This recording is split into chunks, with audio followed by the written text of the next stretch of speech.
right, so we're down here in Newtown and we're gonna take a look around for this old silver and gold mine that has some really interesting legends attached to it.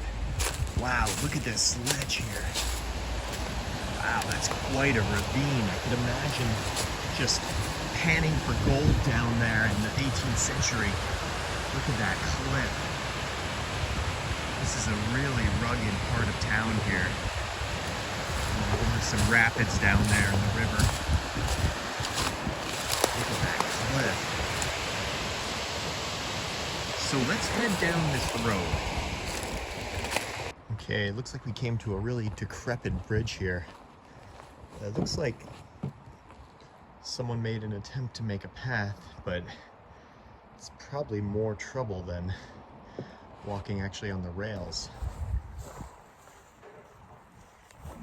Okay, I'm over the bridge, and let's see what this is. Old gold mine.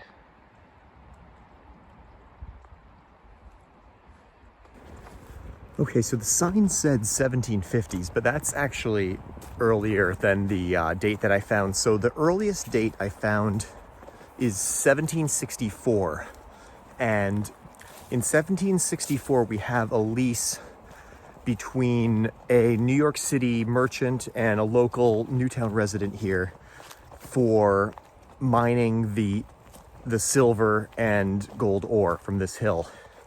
So the lease, I believe at first was for 1/13 of all ore removed from the hill. There's still a remaining house from the 1700s that Matthew Curtis owned here. Now we're gonna go up here and take a look at where he might have found that ore. It's such a rugged area here. There's tons of nooks and crannies to look in and all sorts of rock ledges. I could see why they thought that this was a good area for mining. Okay, here we go. Now this is certainly a mine. Okay, so it looks like this is a quartz vein here. And that's probably what they were following down. All right, so I burrowed all the way down in here and it doesn't look like it goes, but there is certainly a quartz vein in here and a lot of rusty rock that indicates mineralization. So let's take a look and see what is going on here.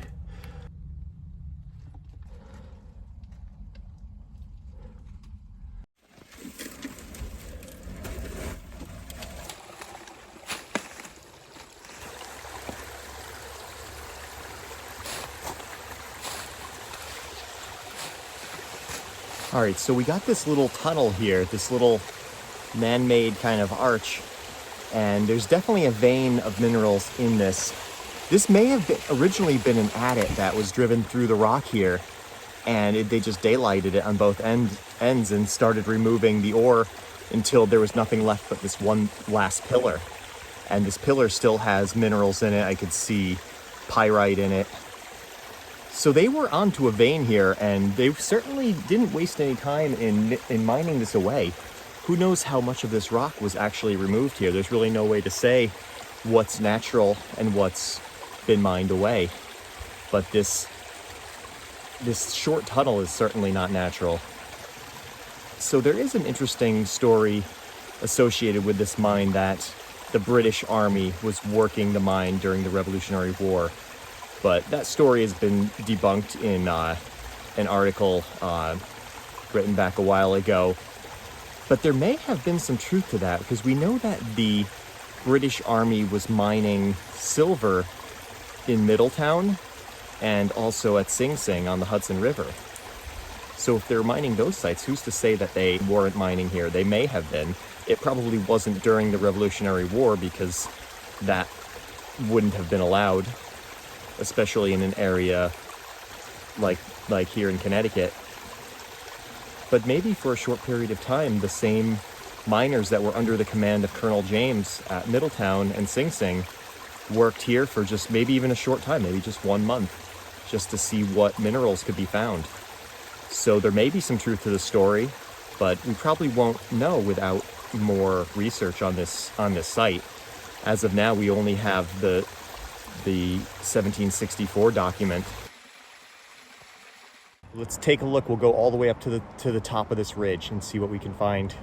So I'm way above the river now, and I'm gonna keep following this just to see if there's any other possible pits or workings, and then see if I can loop around and find a quicker way back.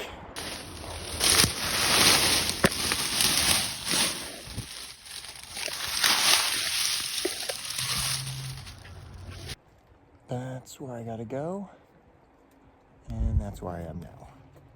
Okay, a little bit of a slide.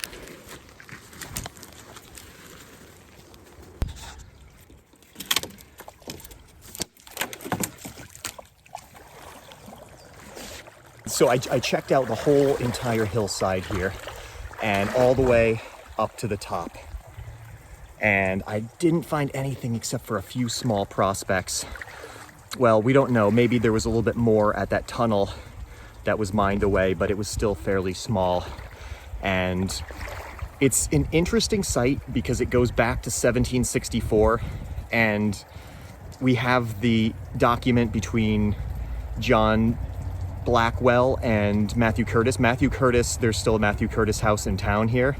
And it's just an interesting document because I've never before seen in any 18th century mining documents the right to dig to the center of the earth if need be. It's such colorful kind of language, to dig to the center of the earth. I mean, I could imagine the people living out here in the colonial times when this New York City merchant came out here to mine the silver in this hill, and how they worded it, and they gave him the rights to everything on this hill, with 1/13 of the ore to be paid to the owners, and everything except for the chestnut trees. He was not to cut the chestnut trees, so he could cut the other trees, he could build buildings, he could create transportation roads in and out to get the ore out, but he could not cut the chestnut trees. He could dig to the center of the earth, but he could not cut the chestnut trees.